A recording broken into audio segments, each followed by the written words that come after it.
Welcome to Coding in Data Science. I'm Bart Poulson, and what we're going to do in this series of videos is we're going to take a little look at the tools of data science. So I'm inviting you to know your tools, but probably even more important than that is to know their proper place.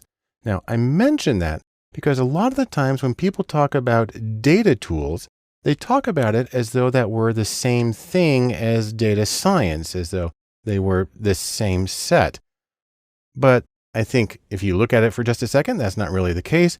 Data tools are simply one element of data science, because data science is made up of a lot more than the tools that you use. It includes things like business knowledge. It includes the meaning making and interpretation. It includes social factors. And so there's much more than just the tools involved. That being said, you will need at least a few tools. And so we're going to talk about some of the things that you can use in data science if it works well for you. In terms of getting started, the basic things, number one is spreadsheets. It's the universal data tool, and I'll talk about how they play an important role in data science. Number two is a visualization program called Tableau. There's Tableau Public, which is free, and there's Tableau Desktop, and there's also something called Tableau Server. But Tableau is a fabulous program for data visualization, and I'm convinced for most people provides the great majority of what they need. And though, while it's not a tool, I do need to talk about the formats used in web data because you have to be able to navigate that when doing a lot of data science work.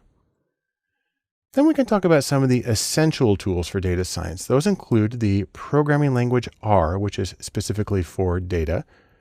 There's the general purpose programming language Python, which has been well adapted to data. And there's the database language SQL, or SQL for structured query language. Then if you want to go beyond that, there are some other things that you can do. There are the general purpose programming languages C, C++, and Java, which are very frequently used to form the foundation of data science, and sort of high-level production code is going to rely on those as well. There's the command line interface language, Bash, which is very common as a very quick tool for manipulating data. And then there's the sort of wildcard, supercharged regular expressions, or regex. We'll talk about all of these in separate courses. But as you consider all the tools that you can use, don't forget the 80-20 rule, also known as the Pareto principle. And the idea here is that you're going to get a lot of bang for your buck out of a small number of things. And I'm going to show you a little sample graph here. Imagine that you have 10 different tools, and we'll call them A through B. A does a lot for you, B does a little bit less, and it kind of tapers down to you've got a bunch of tools that do just a little bit of stuff that you need. Now, instead of looking at the individual effectiveness, look at the cumulative effectiveness. How much are you able to accomplish with a combination of tools? Well, the first one's right here at 60% where the tool started. Then you add on the 20% from B and it goes up, and then you add on C and D, and you add up little smaller pieces. And by the time you get to the end, you've got 100% of effectiveness from your 10 tools combined. The important thing about this is you only have to go to the second tool. That's 2 out of 10. So that's B, that's 20% of your tools. And in this made up example, you've got 80% of your output.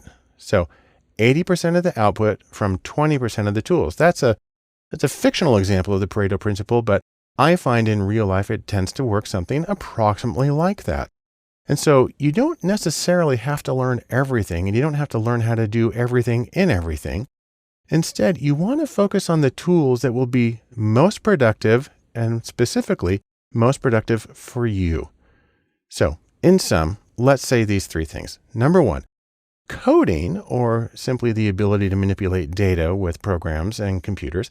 Coding is important, but data science is much greater than the collection of tools that's used in it. And then finally, as you're trying to decide what tools to use and what you need to learn and how to work, remember the 80-20 rule. You're going to get a lot of bang from a small set of tools. So focus on the things that are going to be most useful for you in conducting your own data science projects.